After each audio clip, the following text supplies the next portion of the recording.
Okay, back. I'm back.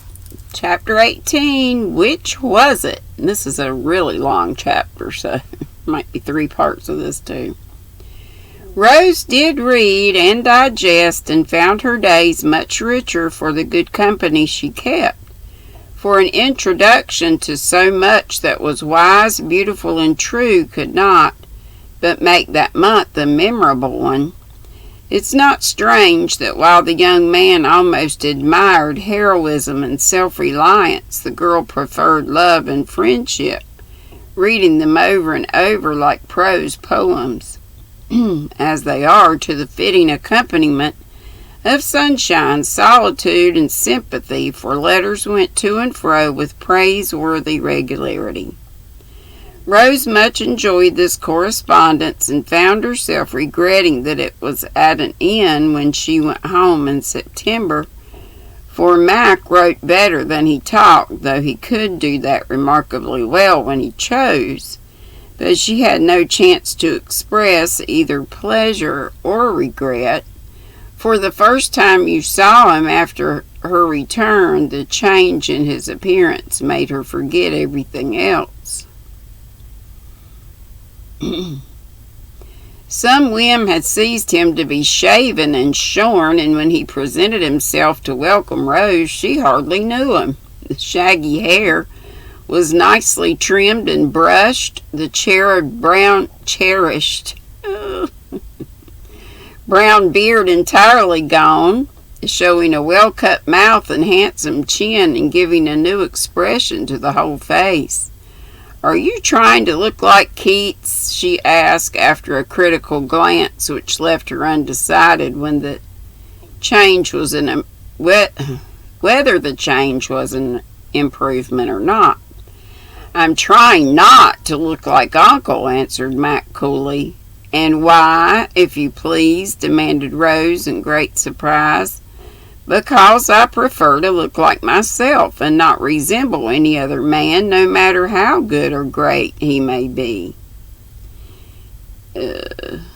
You haven't succeeded then, for you look now very much like the young Augustus," returned Rose, rather pleased on the whole to see what a finely shaped head appeared after the rough thatch was off. "Trust a woman to find a comparison for everything under the sun," laughed Mac, not at all flattered by the one just made. "What do you think of me on the whole?" he asked a minute later, as he found Rose still scrutinizing him with a meditative air. "Haven't made up my mind." No. "Haven't made up my mind. It's such an entire change. I don't know you and feel as if I ought to be introduced. You certainly look much more tidy, and I fancy I shall like it when I'm used to seeing a somewhat distinguished-looking man about the house, instead of my old friend Orson," answered Rose with her head on one side to get a profile view. "Don't tell Uncle why I did it, please. He thinks it was for the sake of coolness and likes it, so take no notice. They're all used to me now and don't mind," said Mac, roving about the room as if rather ashamed of his whim after all. "No, I won't, but you mustn't mind if I'm not as sociable as usual for a while. I never can be with strangers, and you really do seem like one." "That will be a punishment for your want of taste and love of originality," returned Rose, resolved to punish him for the slight put upon her beloved uncle. "As you like. I won't trouble you much anyway, for I'm going to be very busy. May I go to Ale this winter if Uncle thinks best, and then my originality can annoy you?" "I hope you won't go. Why, Mac, I'm just getting to know and enjoy you, and thought we'd have a nice time this winter reading something together. Must you go?" And Rose seemed to forget his strangeness as as she held him still by one button while she talked. "That would be nice, but I feel as if I must go. My plans are all made, and I've set my heart on it," answered Mac, looking so eager that Rose released him, saying sadly, "I suppose no, I suppose it is natural for you to get restless and push off, but it's hard for me to let you go one after the other and stay here alone. Charlie is gone. Archie and Steve are wrapped up in their sweethearts. The boy's away and only Jamie left to play with Rose. But I'll come back and you'll be glad I went if I bring you my..." began Mac with sudden animation, then stopped abruptly to bite his lips as if he had nearly said too much. "You're what?" asked Rose curiously, for he neither looked nor acted like himself. "I forgot how long it takes to get a diploma," he said, walking away again. "There will be one comfort if you'll go yourself, Phoebe, and tell me all about her. I shall want them to know how she gets on. If she's engaged to sing ballads in the concerts they talk of for next winter. You will write, won't you?" "Oh, yes, no doubt of that." Mac laughed low to himself as he stooped to look at the little Psyche on the mantelpiece. "What a pretty thing it is," he added soberly as he took it up. Be careful, Uncle. Be careful. Uncle gave it to me last New Year, and I'm very fond of it. She is just lifting her lamp to see what Cupid is like, for she hasn't seen him yet," said Rose, busy putting her work table in order. "She ought to have a Cupid for her to look at. She's been waiting patiently a whole year with nothing but a bronze lizard in sight." And Mac, with a half-shy, half-darting look which was so new and puzzling. Cupid fled away.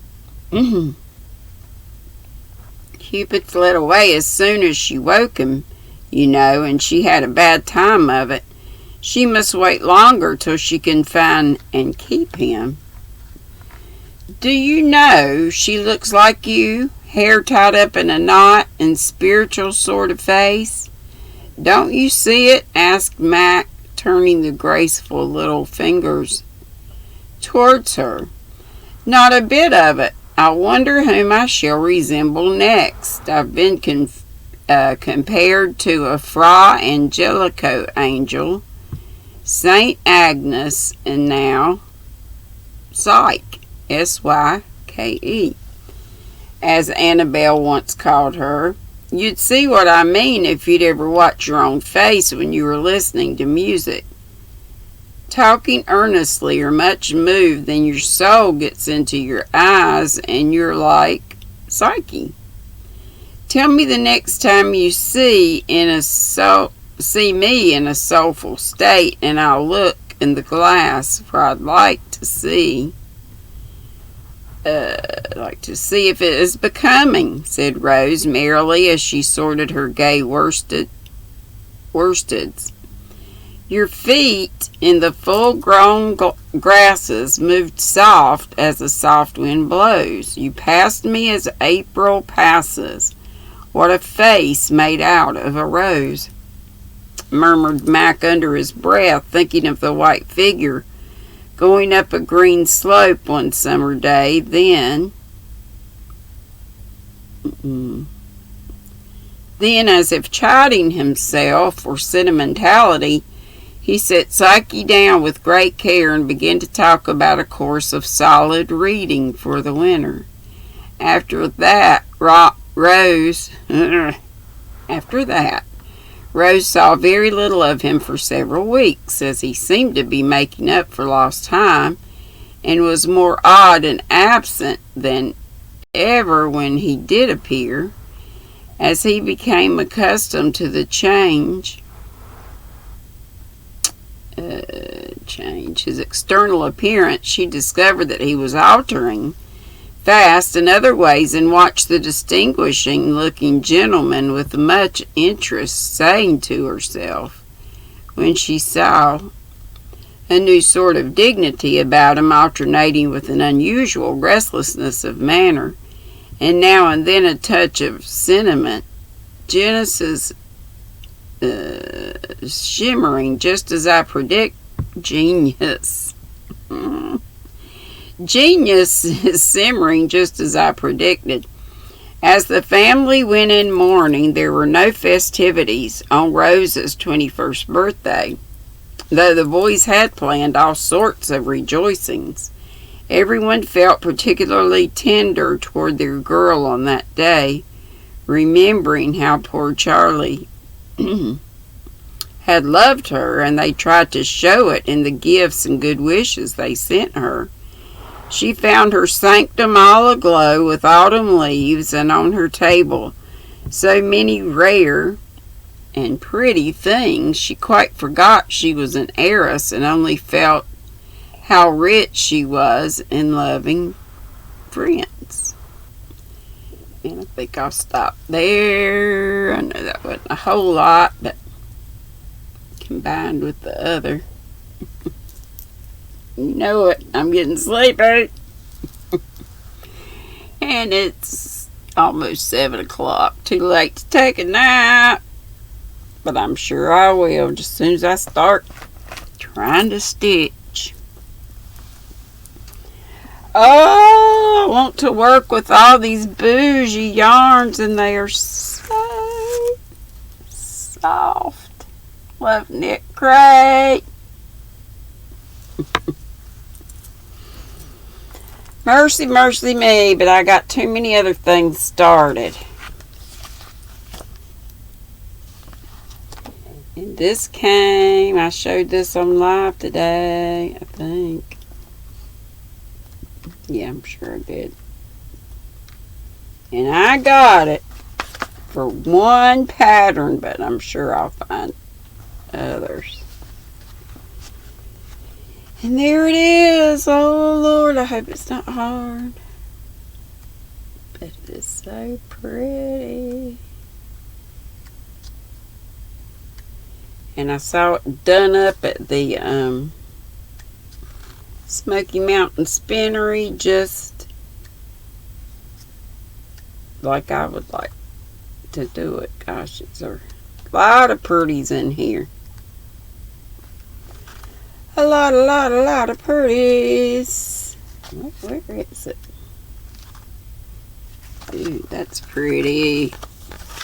Look at those colors. Look at that. Ooh. Love to make that.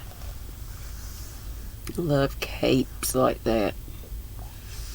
That's using Silk Garden Sock Solo in the color number S10 ASAKA Osaka. That's pretty. So many purties.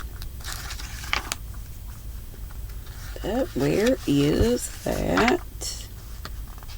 Wow. That's wow. There it is. That's what I wanted to make out of the one that I got at the Smoky Mountain Spinnery. I love those sections there. So, it's not very big like I usually like to have them, but it's cool looking. Very cool looking. Oh, so many purties in here. So many.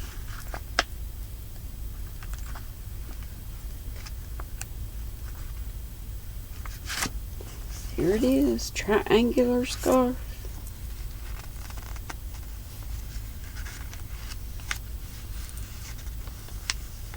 Just trying to see how much Nora, it says one skein of it. And one skein has quite a bit of yardage. Anyway, I'll let you go. Oh, I want to make everything, all the things. I can't make hardly anything. But I have been doing the baskets. And I've been playing with this. It is looking beautiful. Focus. Love y'all. Be sweet. Don't be ugly. See you tomorrow. Bye-bye.